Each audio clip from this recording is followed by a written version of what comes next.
मेरी छोटी प्यारी बहन अंजलि, जो कभी मुझसे झूठ नहीं बोलती थी और अगर उन्हें कहीं पार्लर तक भी जाना है तो मुझसे परमिशन लेके जाती थी। अब अचानक से ऐसा दिन कैसे आ गया कि वो मुझसे झूठ बोल के किसी बंगलो में एक पार्टी में चली गई है जहाँ पे उसने शराब भी पी ली है। तो एक्चुअली मैं बहुत हर्ट हूँ, गुस्सा भी हूँ, बट इतनी इतनी ज़्यादा हर्ट हूँ कि उसने मेरा विश्वास तोड़ा है। क्योंकि आज तक हमारे बीच में कोई ऐसी बात नहीं थी कि किसी ने एक दूसरे छुपाई हो।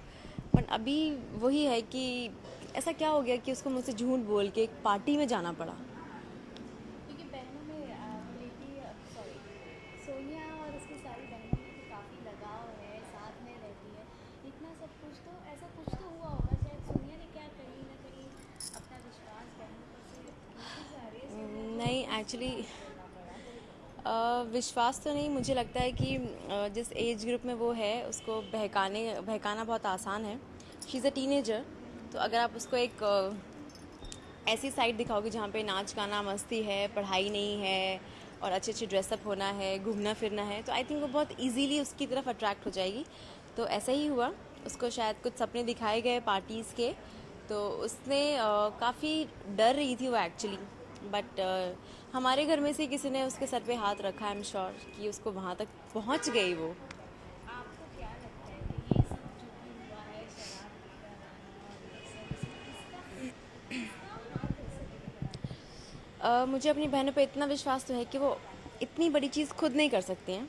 पर अभी मुझे पता लगाना पड़ेगा। आने वाले एपिसोड्स में आप देखेंगे कि सोनिया जासूस बन गई है। हो वो सकता ये है ना, पता लगा रही है हो एक्चुअली। सकता है कहीं ना कहीं मन में हो कि सारी चीज़ों को ट्राई करना चाहती हो, वो भी ऐसी पार्टीज में जाना चाहती हो, लेकिन कहीं ना कहीं शायद यहाँ आने के बाद अपनी दीदी सोनिया सोनिया के शायद सोनिया को पसंद ना हो, इसलिए नहीं जा रही, या फिर आज जैसे मौका मिला एक्चुअली झूठ बोल के चली गई। मुझे ऐसा लगा है जब से हम लोग रॉय मेंशन में आए हैं, तो यहाँ की थोड़ी चमक धमक देख के मुझे ऐसा लगा है कि उनको भी शायद इस चीज़ की कमी पहले खलती थी लाइफ में। क्योंकि जब आपके पास चीज़ नहीं होती है तो आप शायद उसके बारे में नहीं सोचते हो। पर जब अचानक से इतना कुछ मिल जाता है तो आपको लगता है कि इस चीज़ की कमी थी हमारी लाइफ में। तुम उनकी चांदनी है, ऐसा नहीं होता लाइफ में। तो सोनिया का क्या रिएक्शन था जब उसको पता चला, जब उसने देखा, जब उसकी चीज़ों को लेकर आए घर पे, तो सोनिया का क्या रिएक्शन था? एक्चुअली जब हमने उसको पार्टी में से देखा तो मुझे यकीन ही नहीं हुआ कि ये मेरी अंजलि है। वो अंजलि जिसकी उंगली पकड़ के मैंने चलना सिखाया था, वो आज इतनी ऐसी गलत राह पे कैसे चली गई।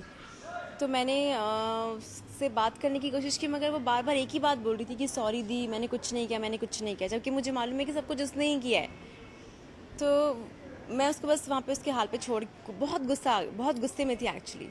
तो मैं उसको जब छोड़ के आई तो उसके जीजू को लगा कि अब मुझे इसको सहारा देना है, तो वो सहारा ले देते देते ले आए घर तक उसको। वरना मैं तो उसको छोड़ आई थी, मुझे इतना गुस्सा है कि मैं उसको छोड़ आई। आपको ऐसा नहीं लगता कि मीन्स कहीं ना कहीं उसे सॉरी सॉरी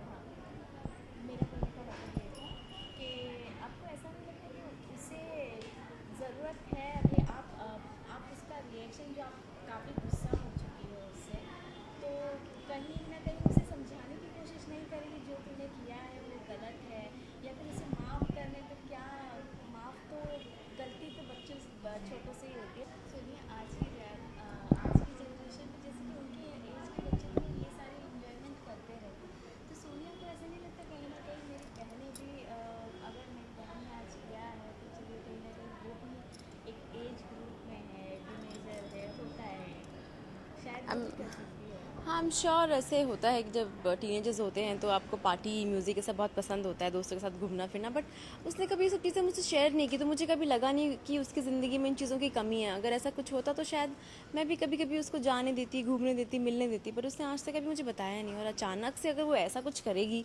तो मेरे लिए तो शौक ही है कि यार, कभी तो मुझे बोलती तो मैं शायद तुझे इतनी लिबर्टी देती कि घूमो फिरो फ्रेंड्स के साथ। बट इस तरह की पार्टी में जाना जहाँ तुम छोटे कपड़े पहनकर बेहाल हो, उस चीज़ की परमिशन सोनिया कभी नहीं देगी। अच्छा, अगर हम प्रीति से पूछें तो प्रीति इस बारे में क्या सोचती है, मतलब आज बर्थडे करती है तो नहीं, पार्टी होनी चाहिए?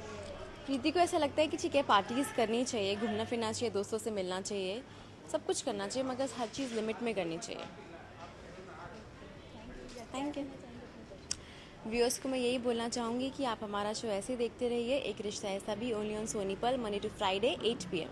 एक डीडीएलजे पे उसको बहुत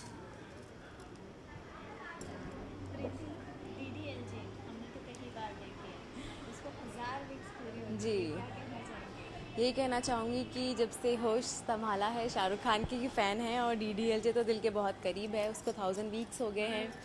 और अभी भी जब भी थोड़ा उदास होती हूँ तो मेरे पास एक्चुअली शाहरुख की तो सारी फिल्म्स की DVDs हैं, तो DDLJ देख लेते हैं हम भी। थोड़ा जो रोमांस है वो इतना इतना अच्छा फील गुड फैक्टर है कि आप कभी लो फील ही नहीं कर सकते। उसको देख के हमेशा से लगता है कि अब मेरी लाइफ में एक राज आने वाला है। कितनी बार देखी होगी DDLJ आपने? काउंटलेस, चाहे टीवी पे आ रही हो, चाहे कभी किसी दोस्त के साथ हो, तो आई थिंक इतने सालों में कितनी बार देखी है उसकी कोई गिनती नहीं है। तो ऐसा कोई डायलॉग या फिर ऐसा कोई सॉन्ग और डायलॉग अलग है, ऐसा कोई डायलॉग DDLJ का जो याद हो, जहन में बैठ चुका हो? एक ही डायलॉग है जो मैं हमेशा सबको बोलती रहती हूँ, जो मुझे पसंद आता है। जब लास्ट में जब शाहरुख खान पता लग जाता है अमरीश पुरी को, तो सिमरन भाग के आती है, बोलती मैंने कहा था ना हमारे प्यार को यहाँ समझने वाला कोई नहीं, मैंने कहा था ना मुझे यहाँ से ले चलो राज, मैंने कहा था। सो आई रियली लाइक दैट। और ऐसा कोई सॉन्ग DDLJ का जो कौन सा सॉन्ग नहीं पसंद है, बट हमेशा तुझे देखा तो ये जाना सनम सबका ऑल टाइम फेवरेट। तो DDLJ में डांस भी काफ़ी खूब हुए, तो प्रीति का कोई ऐसा फेवरेट स्टेप या कुछ ऐसा कुछ DDLJ में होता? मेरा फेवरेट था एक्चुअली, मेरी मेहंदी हुई थी तो मैंने रिक्वेस्ट की थी कि मुझे DDLJ का वो ही चाहिए, मेहंदी लगा के रखना ही चाहिए। तो मुझे एक्चुअली काजोल का ये वाला बहुत अच्छा लगता है, व्हेन शी इज़ लाइक सही। I really like this.